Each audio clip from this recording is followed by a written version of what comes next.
Hey guys, and welcome back to the channel. Now today I'll be showing you how I do my fonts in terms of taking a font and then making it into 3D. So hopefully you'll learn something useful from this. Make sure you like and subscribe to the channel because I do these videos every week. I also put a free source file with every tutorial that you can download on Gumroad in the link in the description below. So let's get into the video. So I'm in Blender 2.91. I'm just gonna start fresh. Just gonna delete everything in the scene and go to front view by using numpad 1. And I'll be adding my text like that. So Shift A, add the text. I'm gonna rotate it on the x-axis like that, so it's 90 degrees up. I'm gonna rescale it and Control A to reset the scale. Now this is usually how I position my stuff. Whenever you wanna edit something with the text, object data properties, this font type of symbol, you can click on font and here you can choose your font, geometry. It's also very useful. We'll go through all of these. Whenever you're working with fonts, if you're not very savvy in terms of fonts, there's two main types, which are serif and sans serif. So serif ones have sort of a more Times New Roman type of look, while sans serif ones are more Arial type of font, so they don't have those jagged lines in the little bits. Why is this important? Well, first of all, if you're working with fonts, you need to make sure that you have fonts that are not very busy, because this method usually has some trouble with that and you can have very unstable reproductions. Now, when we look at fonts, the main problem, if I go into wireframe, is this. So basically everything has this sort of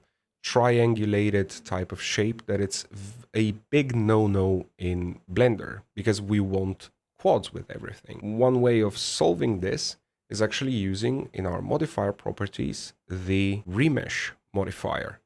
Now if I click on the remesh, it's gonna pop up the voxel one, but I'm not gonna use the voxel one. I'm actually gonna use sharp. When I click on it, you can see there's a problem. Everything disappears. And this is because the sharp one needs to have some sort of thickness to it so you can see what's actually happening. Let's add a modifier and let me add the solidify. Just gonna drag it up like that.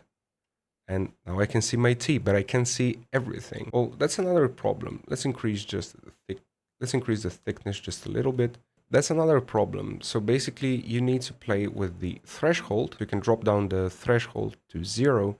And then you have these settings. We're just going to use the octree depth and the scale. So basically I can increase the scale and it means it's going to have more detail with more geometry, of course. And the scale is basically how big or how small the quads will be.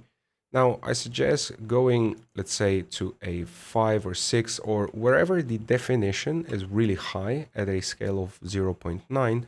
And then you try to find a way of making it more efficient without losing too much of the font character. So you can drop it down like this, but you can see that at some points, some of these join together.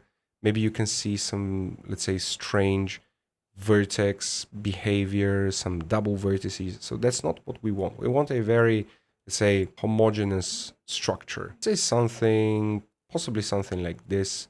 So for example, this is not what we want. This is an extra triangle. It's just not going to work. So we're trying to scale them to the point where they still have their font character, but not too many vertices. So this will produce a problem for us. Another way of avoiding the solidify this early, let me just take it off. It's also going into your font or this object data properties, and in geometry, click extrude. You can also extrude them like that. So basically you can do it both ways. You know, there is many ways of skinning a cat. One way of changing your font, you can see here, font, regular, bold, italic, bold, italic. So basically you choose the font that you want. Now, when I open my font file, you can see I have this selection of fonts and I want to use or click one of them and then use it for my purposes. For the purposes of today, for a very simple one, we're gonna go with a sans serif. One that I'm very much in love with lately is this Reneal Normal, and I can change it. So if you don't know where to find fonts or you're looking for ideas for fonts, this is a page that I frequently visit because it has some really interesting font pairings and font inspo, and you can find some stuff that's really, it's really freaking cool. This Latin bold one, it's pretty cool. And it actually also shows you how these fonts are applied, which is kind of cool. So for example, if you're looking for something, let's say more interior design oriented, you can see it here directly in action. If you're looking for something like this, more product oriented, or this, you can see the font pairings that people have used. And then you can just search for that font on dfont or whatever the site is. So getting back to Blender, we can see that we have a couple of issues now, and we have this huge problem. Now, this is something that will happen commonly with these fonts. Now we need to reset this scale. So we want to get again to that point where the definition of the font is still high enough so we have the character of the font, but it's not too many vertices to take care of for, let's say, minor corrections. We also want to make sure that we don't have any strange triangles or strange angles. We're trying to get like that healthy balance between those. Let's say this is working fine for the purposes of today, and we're ready for the next step. Now, the next step is going to be actually in our side view with numpad 3, and we now need to transform this into a proper object, because right now it's still a font. So if you want to make any sort of mesh changes, it's not going to work. You change this by using Alt-C and choosing Mesh. So now you can see we have our mesh over here. What I usually do next is I go with B, and then I box select all of the vertices in the back, and I just delete them, because I want to do a really quick cleanup. And usually they just bother me if I have them in the back. This cleanup is going to look like this. You're going to look for these guys. So these very lonely vertices, if we can say it like that, that are just hiding in these parts, like here. Some of them are just strange. They are basically there to create the quads, but sometimes they can produce few issues with bevel and subdivision modifiers. So I usually just try to clean up the ones that I think are just going to be the biggest perpetrators. I try to abstain from the ones that are trying to define an angle, because otherwise I would be just destroying the feel of the font. And I basically do this on this whole structure.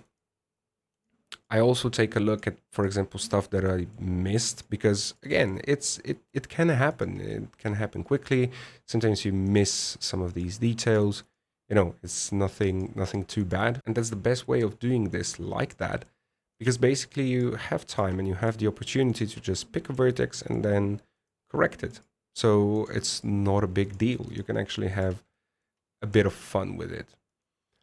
Basically what I'm just doing is just holding down Shift and then selecting these guys, so I'm cleaning them up like that. When I'm done, I'm just gonna zoom out, press X, dissolve vertices, and it's going to clean them up. Another thing that I usually do right at the beginning of this step is also go select all of these vertices, press M, and then by distance. Sometimes it can happen that some of the vertices created are actually overlaid over each other or something. So this actually tries to merge the extra vertices information. Another thing I want to show you is how to solve these issues. So you can see that these sides are not as homogeneous as they should be. So we have this angle over here, but we don't have it here. We have this angle here, but we don't have it here. So I'm just going to choose those 2 points, or maybe we can do each one separately like that. Press Shift Control B. So I'm just beveling the vertex, and then I can just start moving it into position. I'm just trying to not very closely match the position of the initial one. I'm just trying to get it there so it's not very, in your face, the change that happens. Another issue you might run into is then have these guys, like these triangular guys. So you want to position them in such a way that it's not going to produce a problem when you apply the bevels. And that's a very simple cleanup. whatever it is in terms of sans serif fonts, that's all you need. Now it's a time for the next step. So the next step is going to be actually adding solidify, bevel, and subdivision, because this is the point why we're doing all of this. We want to have a chunky 3D text. So I'm going to add first a solidify. After that, I'm going to add a bevel. And after that, I'm going to add a subdivision. Okay. I'm going to exit out of wireframe mode. Now I'm going to first increase the thickness. So I want to, let's say, put it to 1. 1 is fine. But now we have these issues over here, which is, again, usually a problem when you put the subdivision and you have these issues all over the board. Now, this is where our bevel comes into place. So one way of mitigating some of this stuff is to going into your limit method and using angle. So what it's trying to do, it's applying the bevel above the angle of the bevel edge. Rule of thumb that I usually do is about 60%, something like that. Let me increase the subdivisions so we have a bit more information, and it already looks kind of okay. I'm just making sure that there is no like very serious issues. Maybe I can just pop that bad boy just a bit up. So I get something like this, which is completely fine. The best thing is this is non-destructive, so basically you have just this one plane, and if you ever need to make any adjustments to it, it's that easy. Now, after that, if I see any more issues, let me just increase even more our subdivision. Let me shade smooth. And maybe sometimes you're gonna notice stuff like this in this X over here. One way of solving that is to go into your geometry, mirror outer, and just click on the patch. And usually it should take care of that stuff. It's not going to be picture perfect, but it's going to be fine, so you can, actually play with your fonts. And there you have it. So basically this is how you do it. And the best part of this is now you can do all sorts of stuff. You can put on a simple deform. So let's say we're going to do a bend on the Z, and you can bend it around, and it's going to actually take into account all of the previous modifiers. Twisting is a fun one. You can twist your text in all shapes and sizes. You can basically apply whatever you want after this, and it's going to work perfectly. A popular one that I usually do is the wave. So you can actually add a wave. You can, say, reset the rotation, and then you get this wavy text, which is kind of a more modern thing, and it works a lot of the time. Now, just to compare what would happen if we just put a simple text, if we don't do any of this. So let's say we want to apply a, let's say, wave modifier. Do this, let's rescale that. So we have these guys over here. We can do the extrude like we did it before, like that. Maybe let's do it a bit less. You can also bevel directly here, your object, basically. But, again, this is how, let's say, it looks like if you do everything by default. Let's say we want to just change it into the mesh, and we want to apply a wave modifier. So let's apply a wave modifier. Let's reset the rotation. Yeah, so this is how it looks. Not very appetizing. And let's apply a wave modifier on this one. So yeah, you can see directly what's happening in our wireframe mode. You can see the quads working nicely, and you can see very clearly what's happening, that the triangles here are having huge issues. But let's say you say, oh, today you didn't put any subdivision modifiers or anything. Okay, we can put a bevel, we can put a subdivision modifier, and then, oh, and then we have this, and it doesn't look very promising.